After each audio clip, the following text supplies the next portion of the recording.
Greetings, everyone.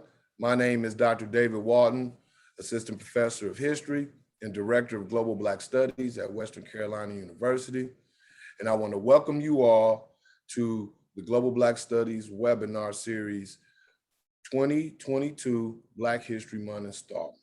We will have two this month, this one here, and then one at the end of the month on February 24th. So look out for the advertisements.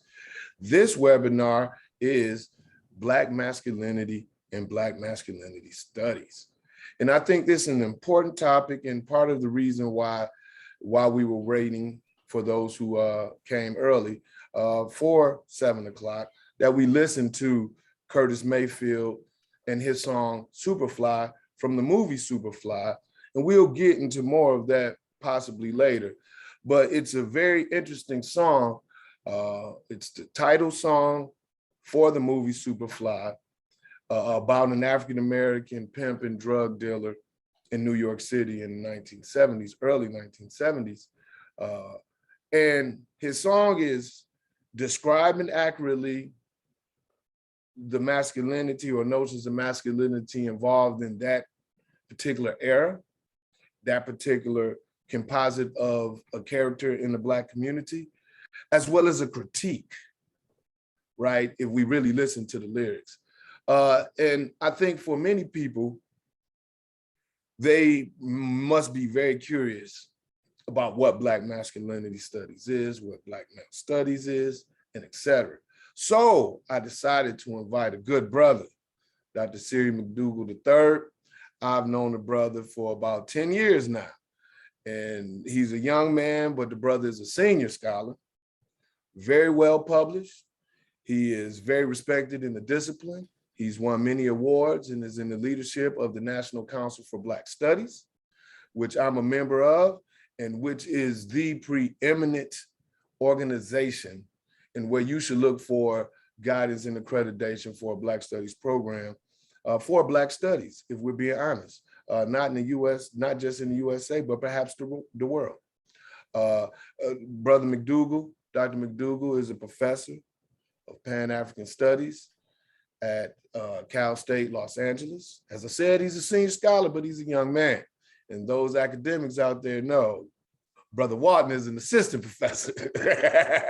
So, you know, it's important that, so we have to acknowledge that this is a brother that is very serious about his craft, very well credentialed and very proven. And he published a book on Black male studies. I think it's important that we have someone of his caliber talk to us about it. So welcome, good brother.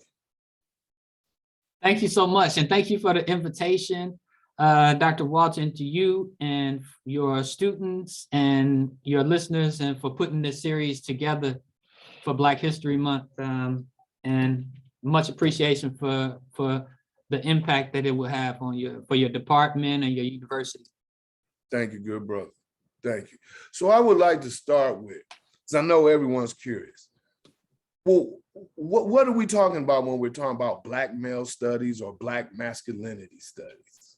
Thank you for the question. And I think I'm going to give a definition, like a text definition, but then I'll explain that it's the systematic study, culturally grounded study of the lives of Black men and boys, not just for the purpose of describing and explaining their realities, but for the purpose of advancing the Black families and communities.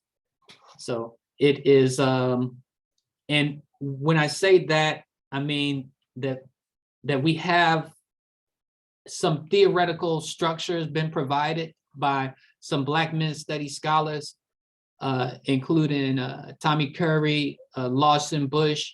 You have people who've designed some theoretical approaches, so it's systematic in that way.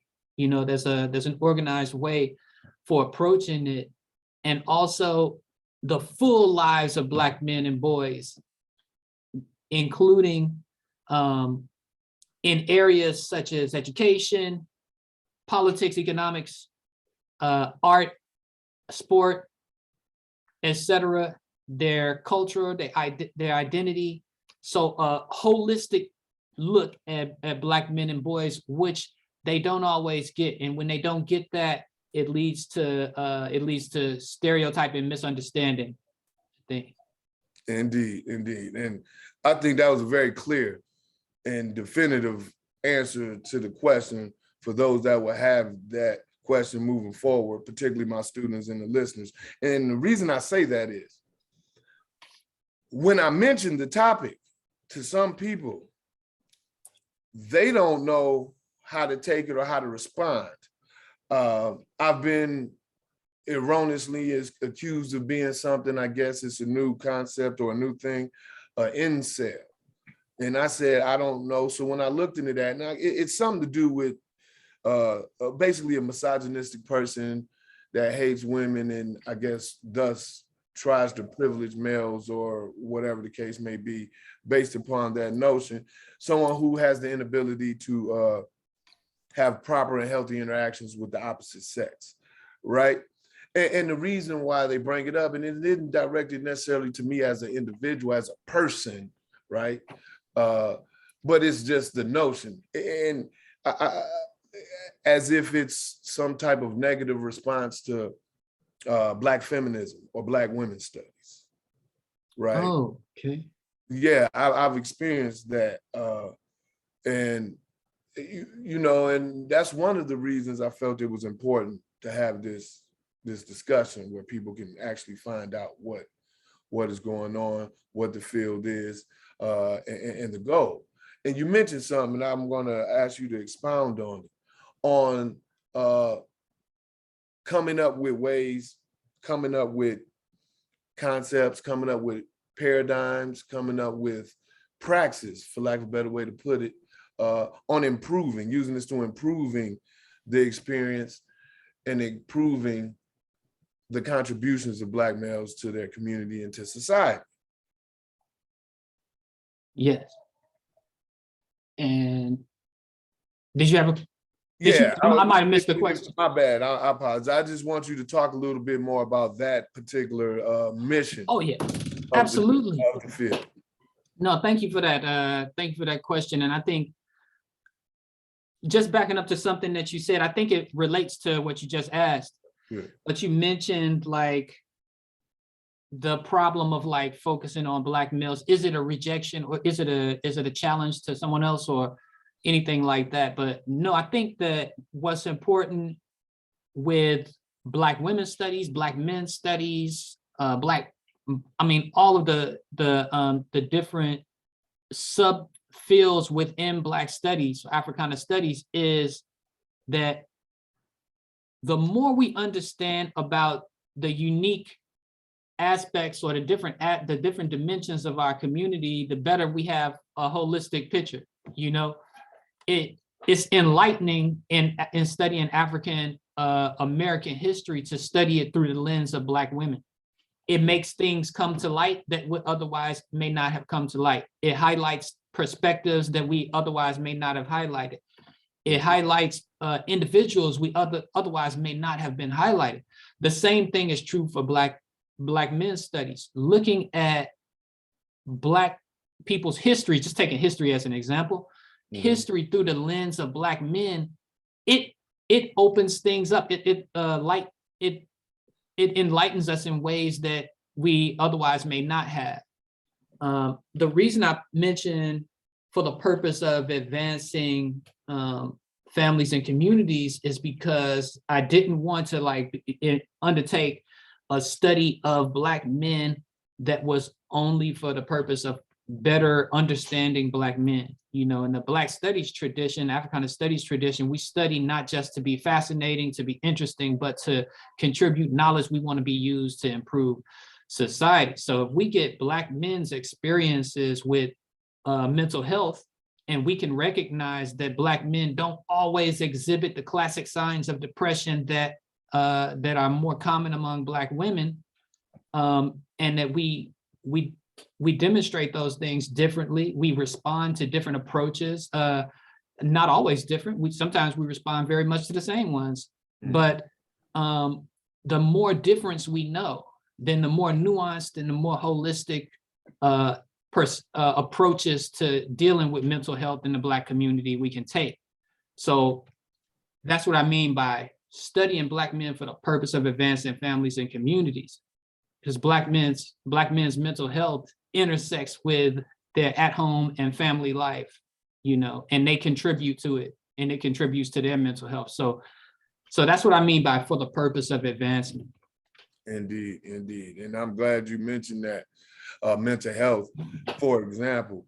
And right now, and it may have always existed or existed for a long period of time, but right at this moment, it appears to be a crisis in Black males' mental health.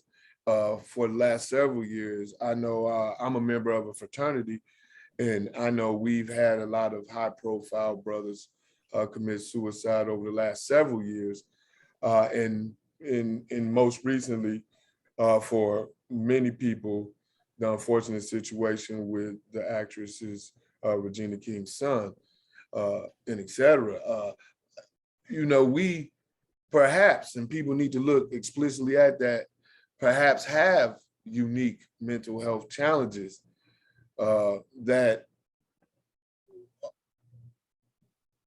reflect our unique positionality in local, national, global societies, right?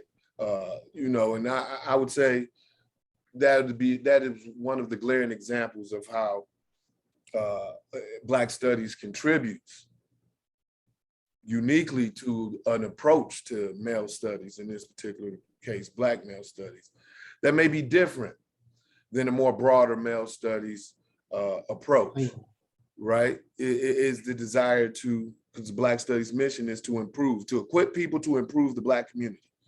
Absolutely. If we said it in the most simplest terms, indeed, and that's a very practical thing.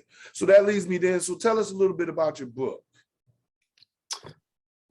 This book is my contribution to giving a full picture of Black male life and experience. The way it's set up is it starts in Africa. You know, it starts with African conceptualizations of manhood, fatherhood, ancestorhood, husbandhood, brotherhood, and rites of passage of different types. So from there, I then talk about culture, because I think culture is one of the most important things to start with, worldview and culture, because it intersects with every other aspect of Black males' lives. And then I move into identity, manhood, and masculinity. After that, I start talking, I'll have chapters on Black males in relationships, family, education, economics, politics, crime and justice, health and wellness.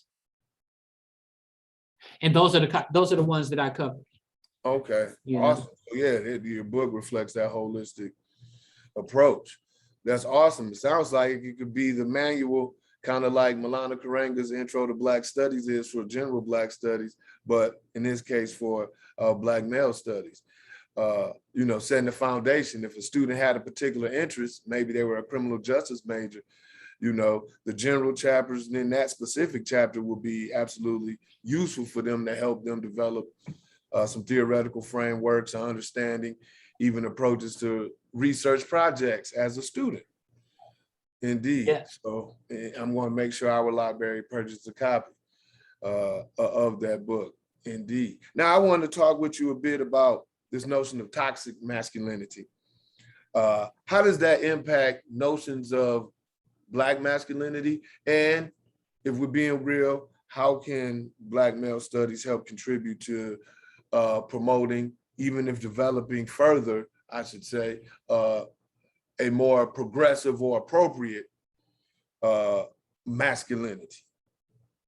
Yeah, so I think that conversation is important, and I think Amos Wilson really he made a good contribution to this conversation. He talked about something called reactionary masculinity in his book, and he really talked about like Black men taking on masculine qualities that undermine the collective of the Black community and Black family.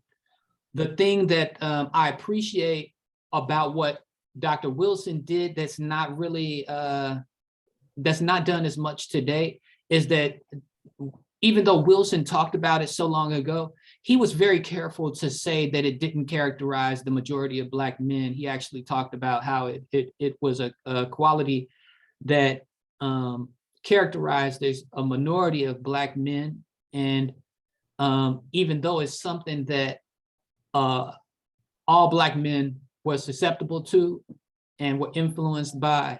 And I thought that that was important because Wilson was careful not to take a reductionist approach. The other thing that he did is he talked about in his book what masculinity was first. And a lot of times I think that people are learning Black masculinity starting with toxic. And if you take the word toxic away, they don't know what to define, what is masculinity, because they're starting with toxic and they don't have anything else. But toxic only makes sense if you've started with a solid understanding of Black masculinity. Indeed. But you can't, it's difficult to learn Black masculinity starting with toxic, and that's the only kind of masculinity you know. So I think the challenge of today is the challenge of symmetry. It's a challenge of balance. And I think people, most people are open to a balanced approach to Black men that's not just focused on toxic masculinity, but indeed engages with troubling aspects of masculinity. But then also at the same time, there's some who are not so interested in balance, but are more satisfied to focus on toxic than anything else. Indeed, indeed. One of the participants asked a question in the chat, Serenity Dillon. She asked if you could define masculinity. I don't Absolutely. know. Yeah, I mean, I appreciate the question coming from the chat about definition, but and I also want to acknowledge that you will find different definitions of masculinity. So I don't want my presentation of the definition to be like I'm presenting you the one and the end all definition. But the definition I give you is heavily influenced by people like Tyrone Howard and his work, or T. Lon Dancy and his work on Black masculinity, but also different and influence. I'm drawing also on Dr. Wade Nobles as well. But masculinity, when I use the term, I'm referring to how Black men are expressing the values they associate with manhood, because I don't use manhood and masculinity interchangeably. In my work, if I'm referring to manhood, I'm talking about the beliefs, the values, the principles that are associated with a particular gender, in this case, with males. So manhood to me is the values, principles, and beliefs associated with being a male, whereas masculinity is the things that you can see, touch, hear, and smell, the performance of and expressions of masculinity, which are diverse among Black men. Indeed, indeed. And even going, I guess, going further on the diversity part, in this field or this emerging field, is there a space for Black queer studies? Is the understanding that some Black men have different sexualities and gender identifications? There has to be if we're going to have a holistic understanding or a field that we call in Black male studies. So we have to have that, especially if we're going to understand Black family life. We have to understand the experiences of GBQ or gay, bisexual, queer males as well, and the contribution that they make to family life, and what the optimal interactions and social and parenting practices, resource seeking that Black parents need and to optimally support their sons. Indeed. And I think, and that's important. I think that's something that is missing for far too many in our community, is having that proper equipment, for lack of a better way to put it. I mean, because that's the major contestation, right? That's what I'm a father, my son is 16, right? But like maybe about 5 years ago, I had to have a conversation with myself and ask myself, what if next year my son says, Dad, I'm gay? How will I really respond? How would that affect what I believe I'm trying to teach him in regards to becoming a man, right? I had to have that real conversation with myself. And I think the result of that was a good space. But that's just my feeling of, well, of course, I genuinely love him. So I would have to support him 110% regardless, right? And love him and do everything I can to help him. So that mean even I would have, if he did tell me that I would even may have to go get professional help to help me be a better parent in a situation where I don't have the proper equipment to be an adequate parent. And I think, Black male studies can help that, because that's another issue. Let's be real. How many of us go to counselors, go to therapists? How many of us have genuine mentors, right? Yeah, absolutely. That's definitely a challenge. I would say, I mean, mental health is absolutely a challenge, and with Black males seeking mental health, but also receiving adequate treatment. So there's some legitimate concerns that Black males have with mental health as it is today, and understandable reasons for being slow to engage with mental health providers. Indeed.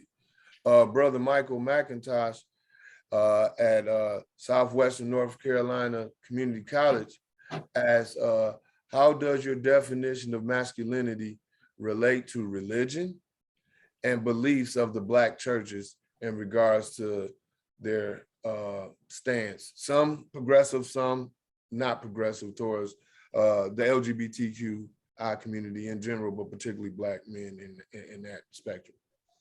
Yeah, I think if you ask men what they think, and Jacqueline Mattis has done an excellent study on Black manhood, where she actually talked to Black males about what they associate with manhood, which to me is extremely important. I heavily favor research where people are actually speaking directly to Black males and giving Black males first person position to explain their own lives.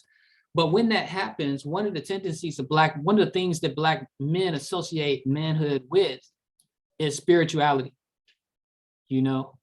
and that's across sexual orientation. Black men associating, not all of them, but generally speaking, what we're looking in social science is patterns, not absolutes.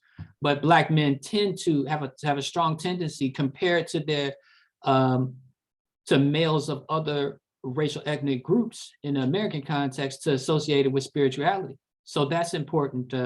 So that's where it intersects absolutely.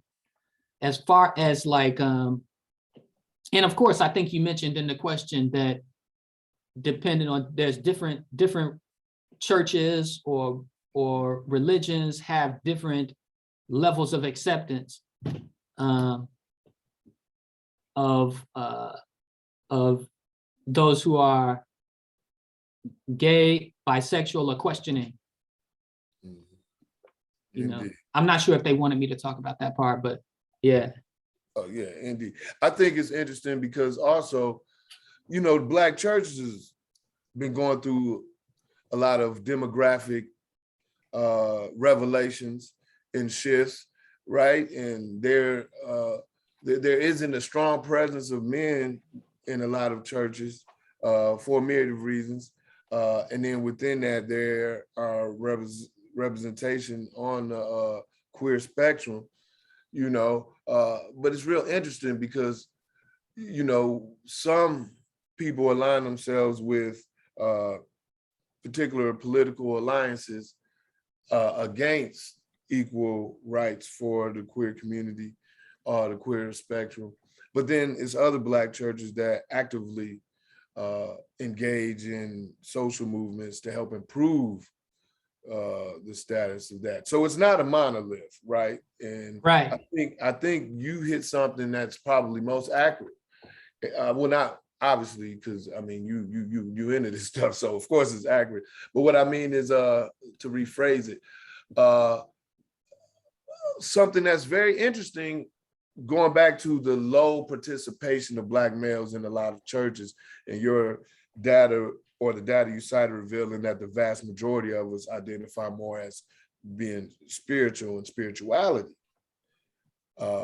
as a form. And I'm curious, and I'm not saying we need to answer now, but I'm curious on, you know, what leads to that or what has led to that for Black males. You know, is it institutional problems? Is it, you know, within Black churches themselves as community institutions? Is it the lack of many of them being actual community institutions anymore? Because so many where they're in the community, but everybody that goes there, you watch them drive in and drive out of the community every Sunday. So I'm just really curious, you know, about that. But I digress.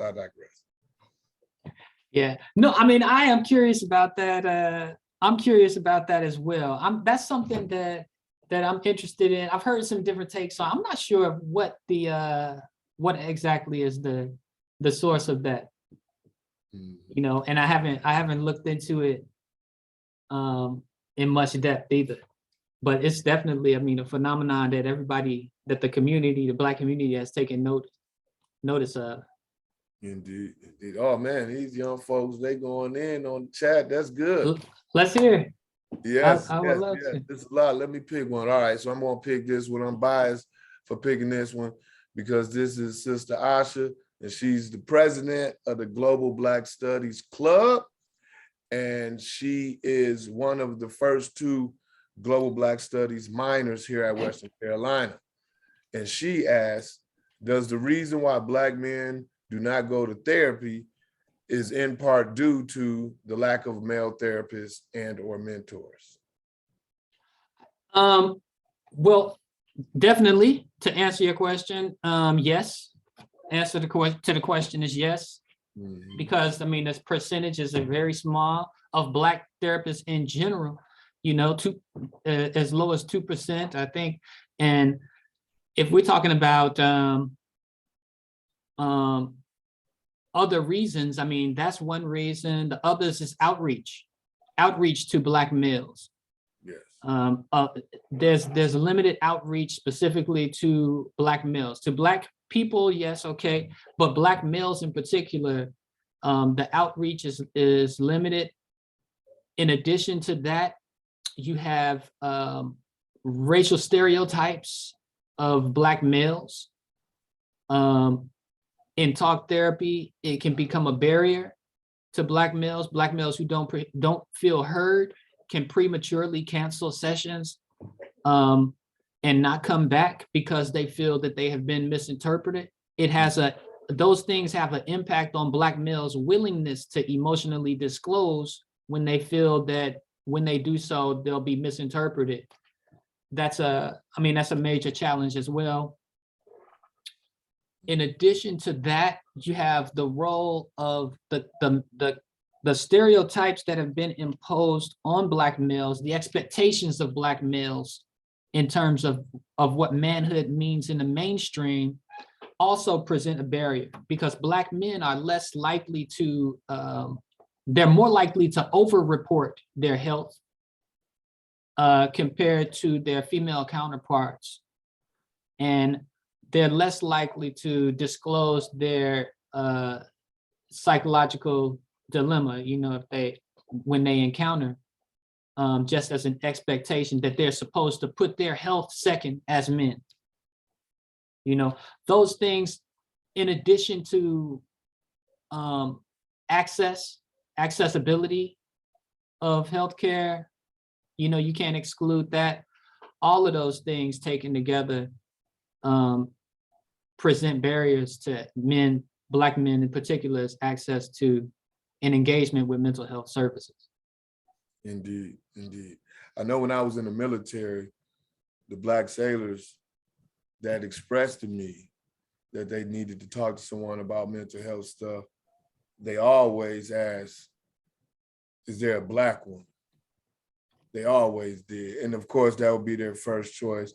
Not saying it always worked out, because we're not a monolith. So Exactly. just because they have Black skin don't mean that they're going to have the type of empathy, compassion, and worldview that those young sailors expected. But yeah, indeed, indeed. Brother Boone, I think this is Dr. Boone from Winston-Salem State. I hope I'm not wrong. Literature and Black studies professor there. He asked, if not the term toxic masculinity, how do we begin to critically examine and address the more destructive characteristics of Black masculinity in America? Then he gives some examples: misogyny, domestic violence, hypersexuality, fratricide. Yeah. And I want to write, can you list those ones that Dr. Boone mentioned again? Hypersexuality. Yes, hypersexuality, misogyny, domestic violence, fratricide. I'm assuming that's a fancy word to my students when brothers kill brothers, just for y'all young people's benefit. You know, the gang banging and all that stuff y'all be doing when y'all be on the internet talking about gang. I'll say that for class to preach to y'all. But nonetheless, yeah, the fratricide. Yeah. No, I appreciate that. So the term, I think I'm not so much personally, I'm not so much fixated on what the term will be.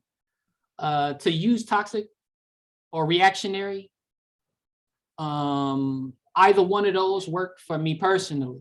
Yeah. To me, it's the matter of approaching it with balance, because I think a lot of Black men are not. People ask me if I'm like, oh, did you write a positive book about Black men? I'm like, no, I didn't write a positive book about Black men, and that definitely wasn't my objective. You know, I wanted to write a balanced, a holistic book about Black men. And some people find that uplifting, because I don't know that a lot of Black men are looking for a positive book written about them more than they are looking for a fair book written about them, you know, and taking a fair approach, I think, is that in and of itself is uplifting. The reason I say that in response to Dr. Boone's question, and also peace, Dr. Boone, is this. I think the way to address hypersexuality, issues like domestic violence, take hypersexuality, for example. I think the solution is to address Black male sexuality. If you address sexuality of Black males, then addressing hypersexuality is not a problem. I don't think it's a problem to addressing hypersexuality if you've couched it in a larger conversation about Black male sexuality. The problem to me is the only discussion of Black male sexuality is the hypersexuality. And that's where you get some rejection of even having the conversation if you're not going to look at Black male sexuality holistically first and foremost. But like Dr. Boone said, we have to be able to engage and not just critique the terminology. So, for example, if we are addressing domestic violence, then we have to be able to address the issues that cause it without being accused of explaining it. Mansplaining is what they do to us, right? They say you're mansplaining.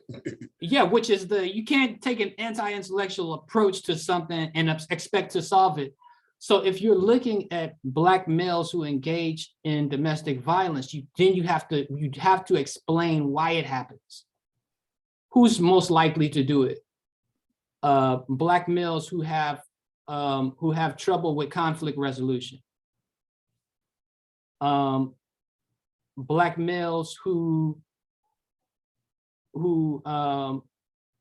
have had trouble with emotional regulation. Okay.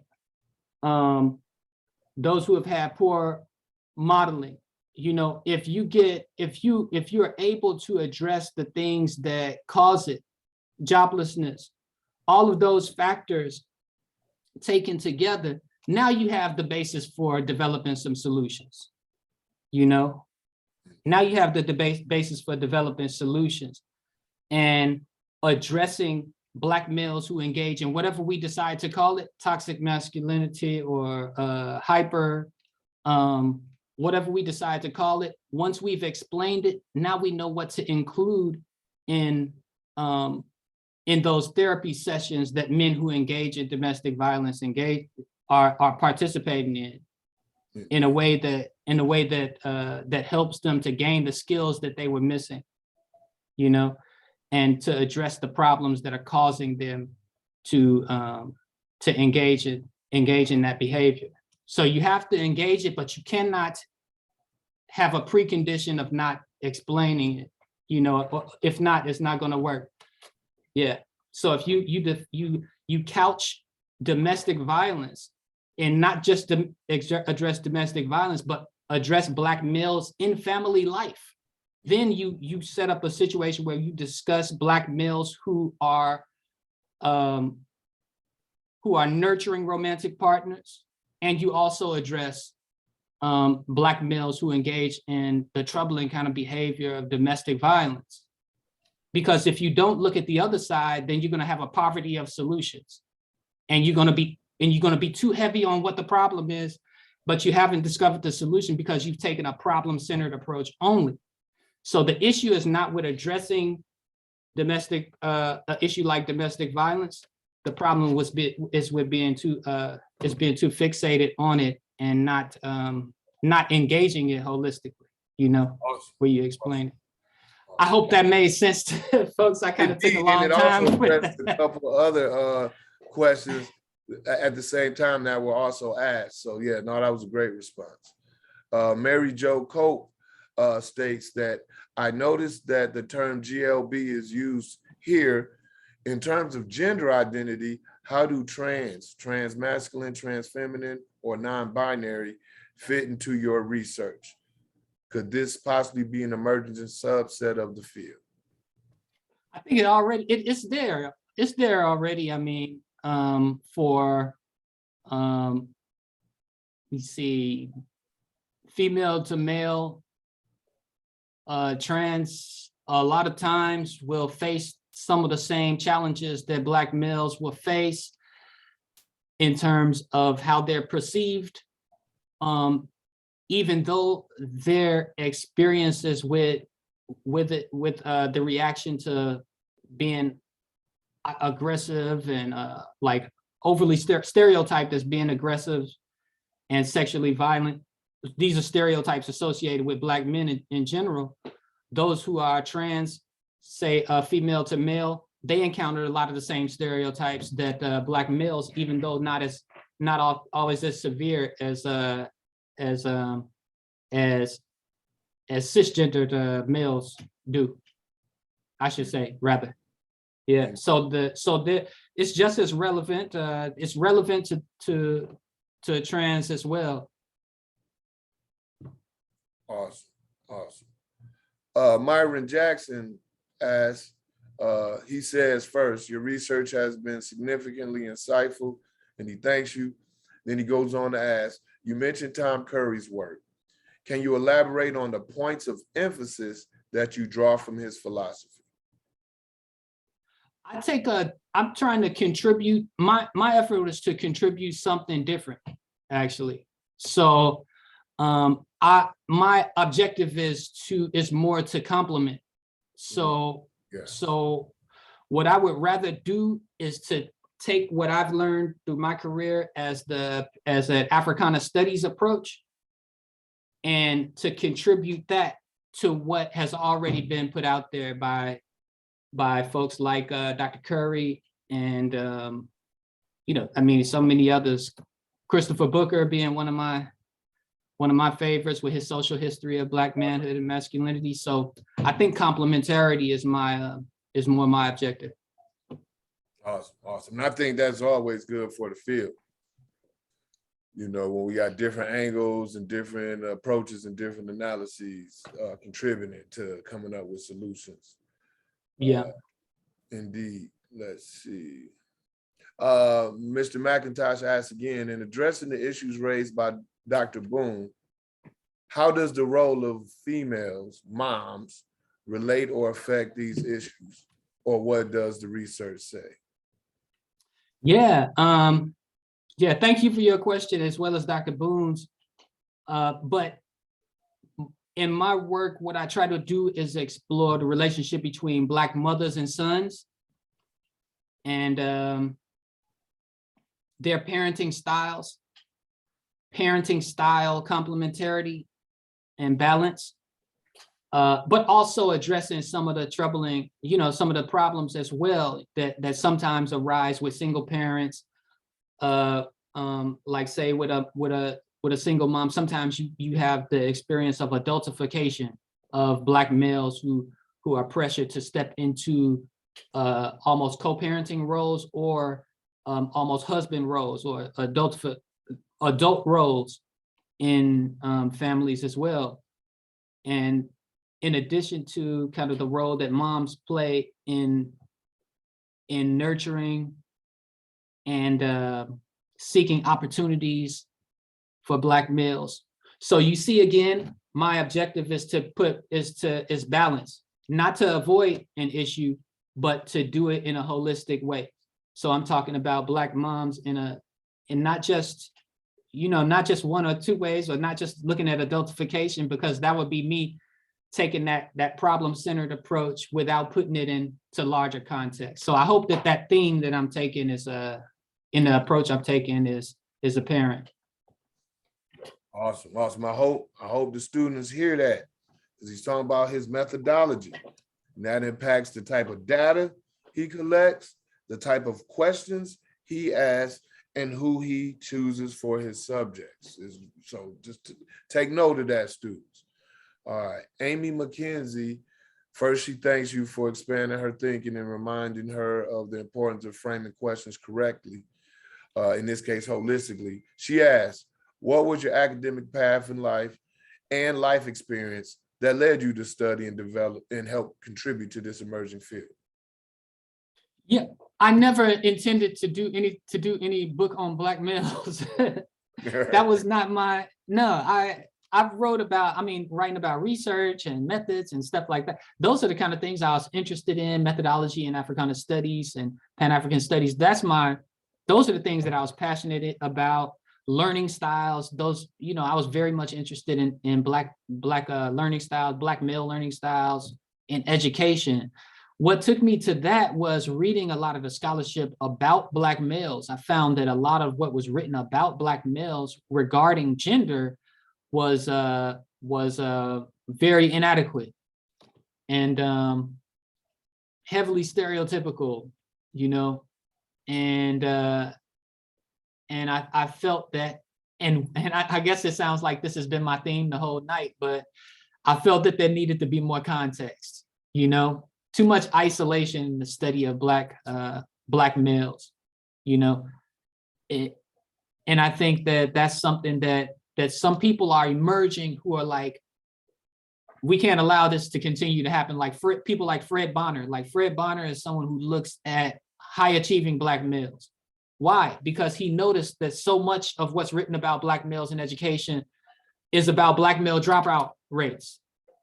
Now, the problem is not to ignore Black male dropout rates, but if you're going to talk about Black males who are dropping out, then you also need to look at the ones who are in advanced placement as well, because you might get some of the solutions that you need to implement for the Black males who are dropping out by studying the ones who are in advanced placement.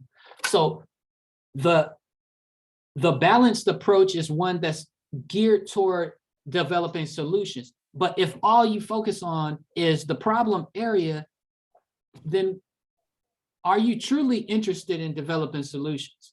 Because studying the problem won't do it. It won't lead to solutions. It will give you a very detailed understanding of the problem. That's all, and that's all.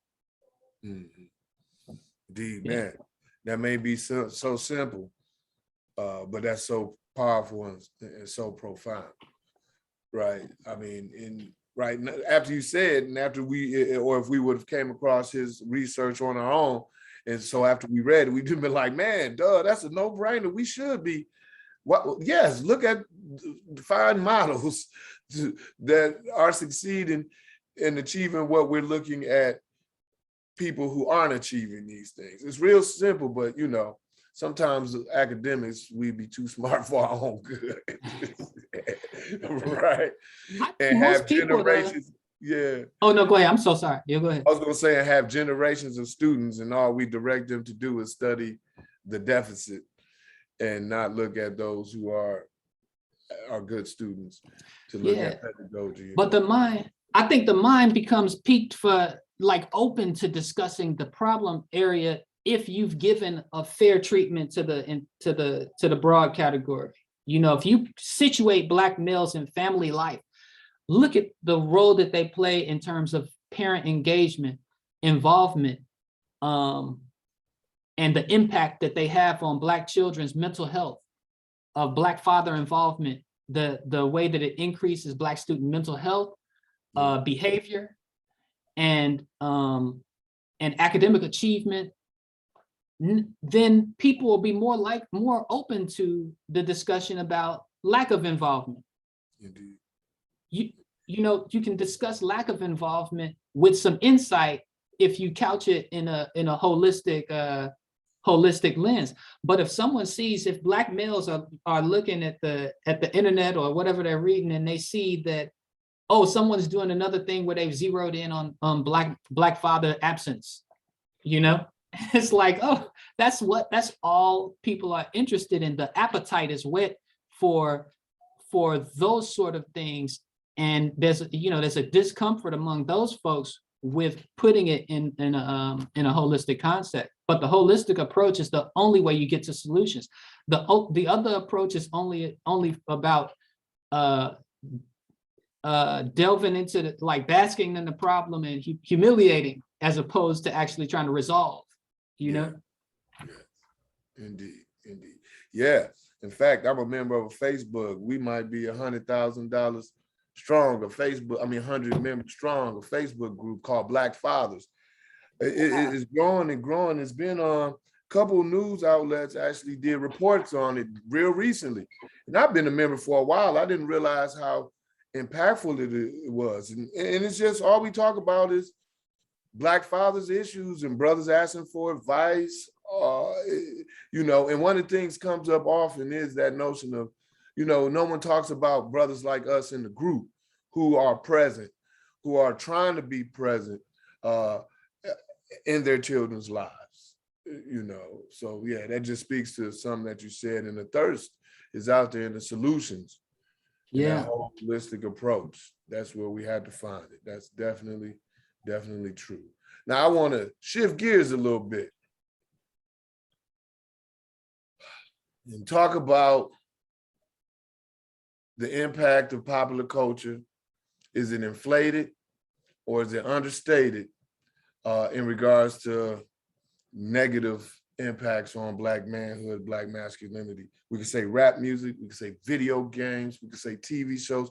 It was a time that all they could say, whether I agree with them or not, was rap music. But everything is so wide open with media today. Everything is to the limit, it seems, right? Well, I would say like that, I think that the mainstream will play on the extremes, you know? In statistics, they have like something called the normal curve when it comes to a lot of human thought and behavior, that most people fall in the middle and some people on the outers and extremes. For Black males, it's upside down. It's like a U shape. And the way the media presents Black males is the opposite of the normal curve. You know what I mean? because the media will portray Black males at the extremes. And it disappears the majority of Black males are not even visible because they don't fit the stereotype. You know, for example, during slavery, Black males were presented as either the animalistic, criminally violent, sexually violent brute, or docile, unintelligent, ineffectual Black males. Mhm. You know, today you kind of have the same thing. Black males are presented as either this criminally violent, sexually violent Black male, or he's unintelligent, weak, uninvolved, and ignorant. Yeah. You know what I mean? Now, most Black males don't fit that. And Amos Wilson knew that when he engaged with reactionary manhood, reactionary masculinity. But it really impacts visibility. I like to frame it in terms of visibility, building on Anderson Franklin and obviously Ralph Ellison, you know, in terms of visibility. But like, seriously, I think that a lot of Black males, we can see Black males visually, but a lot about Black males, who Black males truly are, we can't see most of them because we're looking for these two extremes. But when someone does something where they fit one of those extremes, we need to address it, absolutely. But that can't be the only times we see Black males. Like, you know what I mean? You shouldn't have to only be seen as a father, you know, when you're in your group. But, you know, unfortunately, I mean, we need groups like that because those are the places where we can be seen and affirmed and for who we are. Indeed, indeed. And that's my biggest criticism with hip hop right now, is we don't have that diversity of representation. It was a time, I'm not the one that's gonna start a movement against like what they used to term when we were younger, gangster rap. Now we got this next thing, drill rap, trap was in between or whatever. But you know, we had more diversity and representation of not just Black people, but specifically to our topic of Black manhood in hip hop. Now we lack that diversity. It's that U shape that you're describing, it seems to me. I don't know if you listen to hip hop or recently. Oh man, you know what, my man, you know, you mentioned Dr. Boone earlier. That we might need to have him weigh in on that. But I think with hip hop, I'm stuck. You know, because I'm stuck in the 90s in my own listening. You know, Much of mine is, yeah. So I'm unfortunately stuck in my playlists, and I'm not exposed as much to a lot. But I think I do think though that what I see, I mean, I see a lot of diversity in the guys that I do know of and I look into their lives, like the things that they're doing. I think the media tends to focus on their relationships, but a lot of like what I see them doing, other than outside of what the media focus on, they seem like really nuanced and dynamic men. But I'm looking outside of their songs, their music, or the product itself, because, you know, like I told you, I'm stuck in a lot of my playlists. But as men, they seem, yeah. As men, when I look at them and I read something about them, they seem very dynamic and in their lives when I look. But yeah. No, that's important. That's an important point. I need to remember that point, because I do listen to them. So I focus too much on their music and not enough of their actual, what they're doing in the community and what they're doing in their lives and what they're doing with their family, with their families. You know, a person like not just Nipsey Hussle, we all saw him as the person he was, but even other people like Young Dolph and others that, you know, are Big Sean in Detroit, who are doing things that no one focuses on but the local community, because they're directly impacted and benefiting from those direct actions. So yeah, that's something I got to remember, a lesson I need to learn and focus on. Just because I'm mad at their lyrics don't mean I need to just categorically dismiss them, because they could be doing some practice in the community that's what I'm talking about. Yeah. And you know, one thing, if I can say one thing, like I was looking for a lot of like music that was that dealt with mental health, just for my own interest, but there are, and I think Kimberly Spates actually looked into it in her book, Hypermasculine, Hypersexual. They did a really good piece on Black mental health, Black hip hop artists actually addressing mental health through songs, and I think that's something that's changed over time.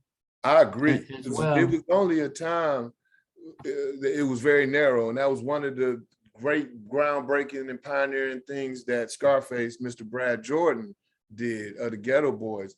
In fact, I got a chance to really talk to him when we had NCBS in Houston, and someone got me on the phone with him, and we talked about it, and I had him talk to my students through Skype at EMU when I was adjunct lecturing there, and he lets me call him on the phone once a year to talk about it. Last time I talked to him was about 3 weeks ago, and that was leading up to his kidney surgery, and it was before he announced, but he had told me, if you text me about some rap, I don't rap no more.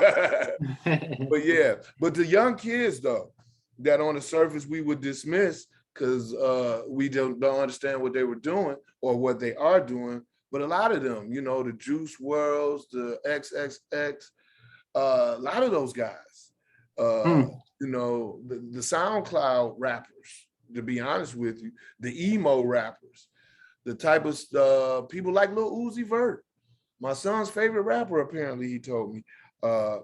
You know, I was like, it's supposed to be Tupac, but that's, but nonetheless. But yes, they do. And they have pushed it further, where even more mainstream artists are more comfortable engaging in that because they see that fans are very, very interested in it. Absolutely, yeah. Oh, people are naming, I could see little excerpts. People are naming some artists. Yeah. Yeah, indeed. But you know, I wanted to go back. Dr. Boone had mentioned like the domestic piece, and I think in addition to what I said, there are those men who witness violence, domestic violence as a child. Again, those who have difficulties with social skills.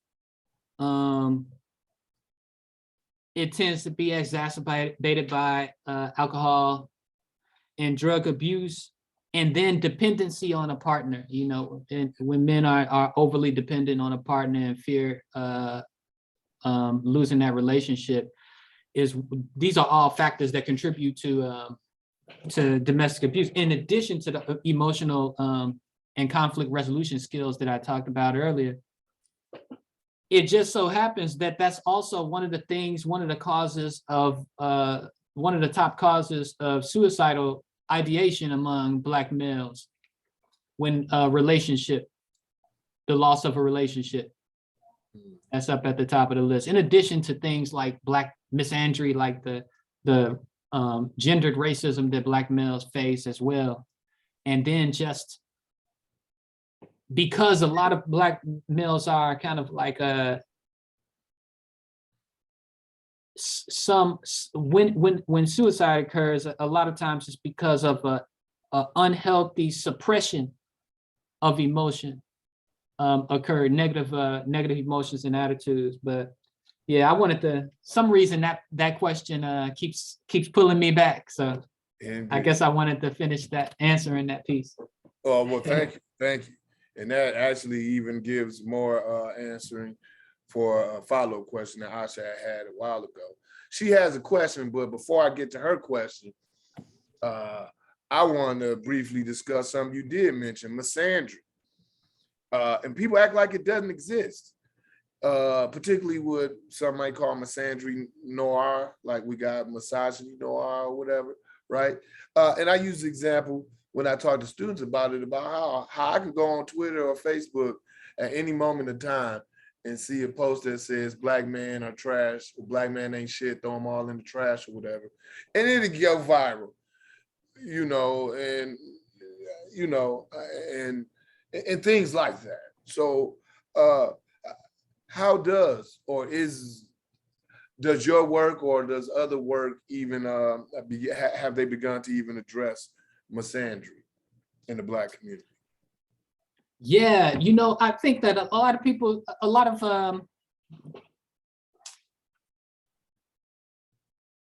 don't know if a lot of people know that the impact of misandry can lead to an unhealthy sense of perfectionism among Black males.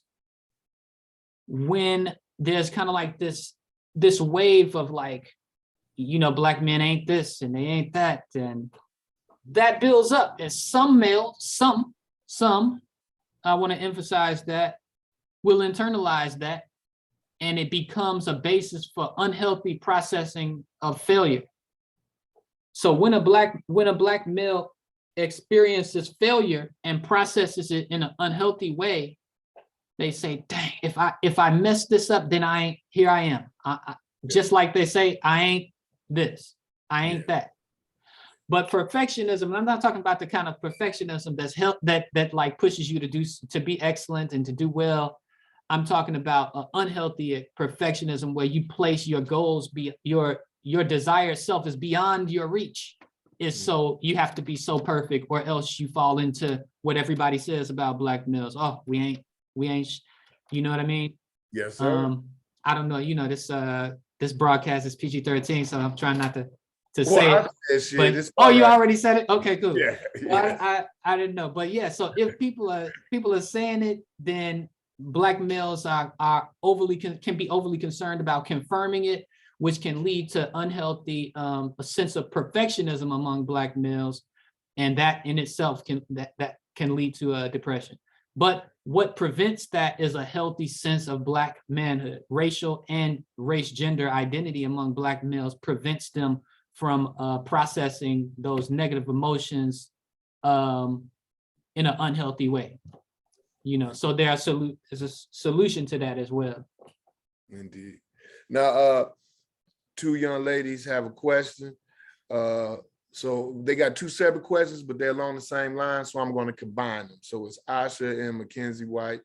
The recent meme brought a highlight to something. They had all the Black men that's been ridiculed publicly for crying in public. Will Smith, Tyrese, maybe Kanye West or whatever, right? So, you know, the issue of when Black men express their mental health issues publicly, you know, they're often used for comedy. And then Mackenzie follows up with, you know, like those anti-Black men tweets, they're often viewed as funny, but there's a completely different response, which is appropriate if a Black man was to tweet the same type of tweets about a Black woman. Black women ain't nothing, throw them in the trash heap type vibes. So they're both, you know, I guess asking for your thoughts about it and if you think of anything that they could do to like fight against it. Yeah, I mean, I think they've already started because they recognize it for what it is. So that's, you know, that's the biggest one right there. Your analytical filter caught that, you know what I mean? And not everybody has developed that analytical filter of images and messages. All of it is stimuli, you know, and it pushes the brain in different directions. So you all have already started, first of all.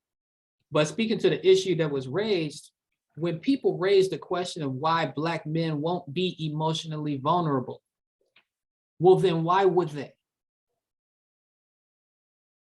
Why would they? I mean, I can answer the question health-wise, how important it is to be emotionally emotionally vulnerable and to express emotion, but why would they?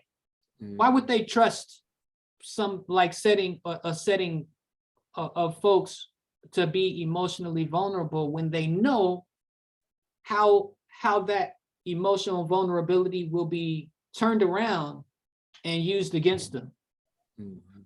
So one, they're expected to be emotionally vulnerable and then ridiculed for that emotional vulnerability, at the same time.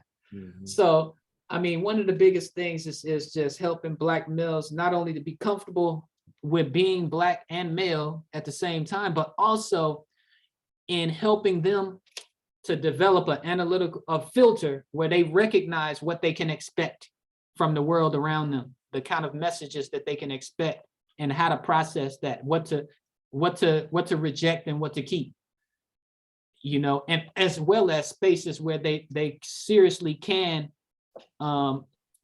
trust people to be emotionally expressive and vulnerable, and create those networks like you have with the fathers, where they can do that and be affirmed and acknowledged, and not treated that way that the students mentioned.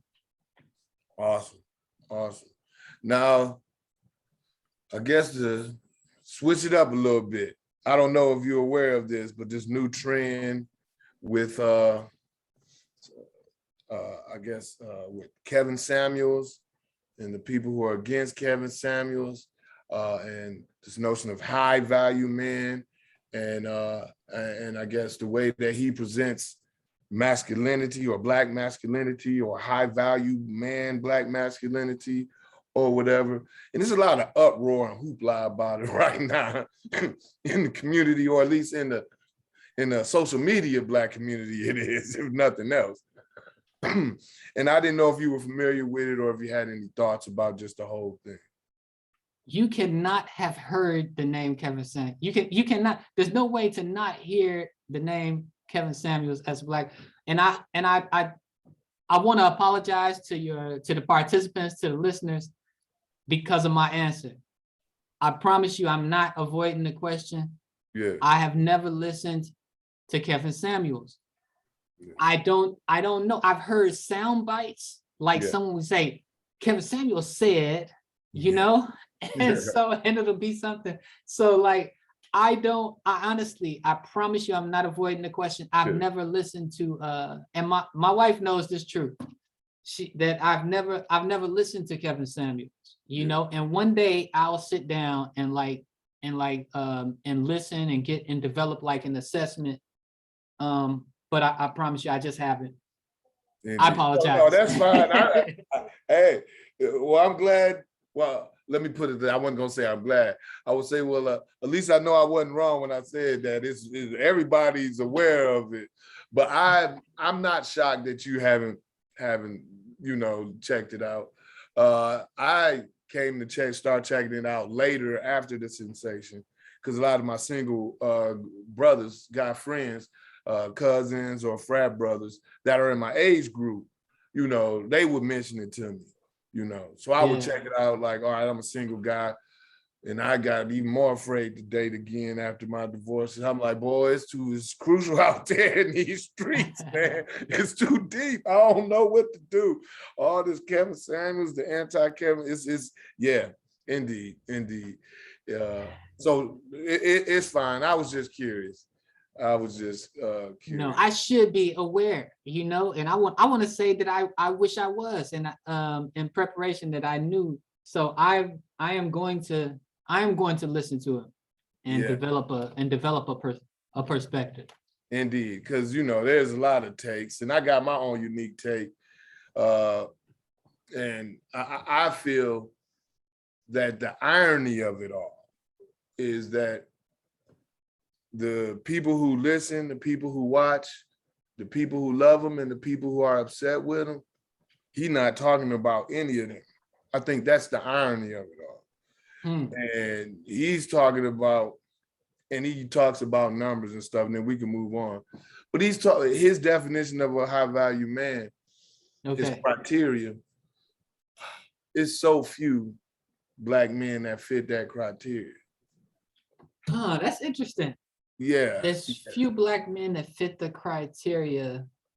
See, this is what this is where I want to be careful because I haven't listened to Kevin. Exactly. But I heard what I want to respond specifically to what you just mentioned, right? I am with the black males in the middle. You know what I mean? I want to bring light to the brothers in the middle who are invisible, okay, to this world that we live in, the invisible black men, unseen black men, and I don't know if they will fit into this exceptional. I have a bit of a issue with exceptionalism in looking at black men, because one of the things that whole upside down, like that U shape, only looking at black men in the extremes, it disappears the brothers that I'm talking about once again. And so I think my take is this: if you are a black man, unfortunately, you already have this perception that you're up against, that you either confirm one of the extreme stereotypes, or you're the exception to the rule. Yeah, super Negro. You're not like the others. Exactly. You know what I mean? Indeed. No, a good black man is a typical black man. A good black man is a chip off the old block. Most black males are, whatever we're talking about. If it's law if it's law abiding, then most black males are not locked up. If it's black males who are involved in their children, most black males are involved in their children's lives. What are we talking about? Why are we making goodness an exception among black men? Because if you look at the implication is that most black men are bad or evil. I'm not sure what whatever the opposite of good is. The implication is that most of them are bad or evil. And now if that's not black misandry, then I don't know what is. Yeah, I agree 110%. So I don't know. I haven't listened to them, but I do have my alarms go off when I hear the exceptionalism approach to black men. I would love, and it could be, it will be at a different time, and it could be at a conference, or maybe even just you and I over a phone call when you do get around to it. Because I think you would see something, particularly, and based upon your response, I see exactly what you would see in the whole thing. So whenever you get a chance, just let me know, and then I would just like to, chat with you about it. Just out of curiosity, because what you said is very, very important, and that approach and that analysis will definitely, I would love to hear. Okay, but to be fair to Kevin Samuels, I can't give an objective. And I don't think you necessarily would walk away saying that he's a bad guy. I think you would see the nuances, and that will be one of the nuances that you see, because he ultimately concludes, not to let the cat out of the bag, every time, that the sister is looking for something that she's never gonna find, and she'll be better off just getting a regular good old brother that makes $40,000, $50,000 a year. In the end, that's what he's ultimately, but the way he berates the sisters might be questionable, or is questionable, because they'll say, oh, I'm a 10, I deserve a guy that's the perfect guy, 6'2", makes over 6 figures, no kids. And then they may not, and have their health together, but they may not have their health together, might not have none of the similar credentials. And then he gets off. So that's where I think he gets problematic. He starts doing stuff that definitely I would think he was berating my loved one if he broke it down to him the way he does. And then, and then he basically, he feels he got to make them feel like they don't, or make them realize they don't look as fine as they think. Or that they beauty don't mean they're supposed to get all this stuff. So, but I love to get your take on it, though. Yeah. Oh, I said, I don't know. I think I want to back up because I used the wrong word. I meant to say, if that's not misandry, the good black man thing, Yeah. when the implication is that most Black men are bad or evil, that's if that's not Black misandry, then I don't know what is. That's what I meant to say. I think I think don't know what that's I how I interpreted it. I hope they did too, but I'm Yeah. glad you clarified it. Yeah, but that's My- exactly it. yeah, my speech, you know, mess. Oh no, it's all good. messing up. Yeah, you've probably been teaching all day. Yeah. So I understand. Trust me, trust me. Let me see. Somebody, someone was saying that they like what you're doing and like what you're saying. And then someone, related to the Kevin Samuels discussion, felt that he promotes Black male misogyny, and I can see that. And I agree and concede that. Well, just before we wrap it up, because we've been on over an hour. And we had a great conversation. Yes, I like to land on good, high vibes. I want to say, I definitely want to thank you. Thank you for not just talking with us today. I want to thank you for the work you do in the field. I want to thank you for the leadership. I think in the academy, the sisters, Black women have done an excellent job of promoting and increasing their ranks and doing mentorship. And I just don't think that the brothers who are mentoring one another in academia, that we often acknowledge it enough, that's what, that we have networks and that's what we do. And it's going through a transition where the sisters are outnumbering the brothers, and Black males in the academy, we becoming, more rare and rare. So we got to definitely continue to mentor to bring the next generation along. And I think that you do that and contribute to that. So I wanted to thank you for that as well, Dr. McDougal. I appreciate it. Thank you to you as well as the listeners again for their time and for their lending their ears. And as far as the discipline, I mean, that's what I love. I love Africana studies. It's my political philosophy. Might as well be my religion as well. So I understand. Yeah, I love it. Indeed, as do I, indeed. So thank you again. Expect an email from me tomorrow with some documents, and you'll know what that's about. And thank you again. And on behalf of Western Carolina University, the Global Black Studies Minor Program, the Global Black Studies Club, the local community, everybody that joined us from all over, thank you, good brother. I think we learned a lot. We had a good time, and I think we're leaving on the high. We're optimistic that we're gonna get it right, get it right, and that's good to leave on that note. All right, thank you, everybody. I see people in the chat. Thank you all. Thank you so much, Dr. Boone. I miss you, man. Hope you're doing well, and take care, everybody. Thank you. Peace.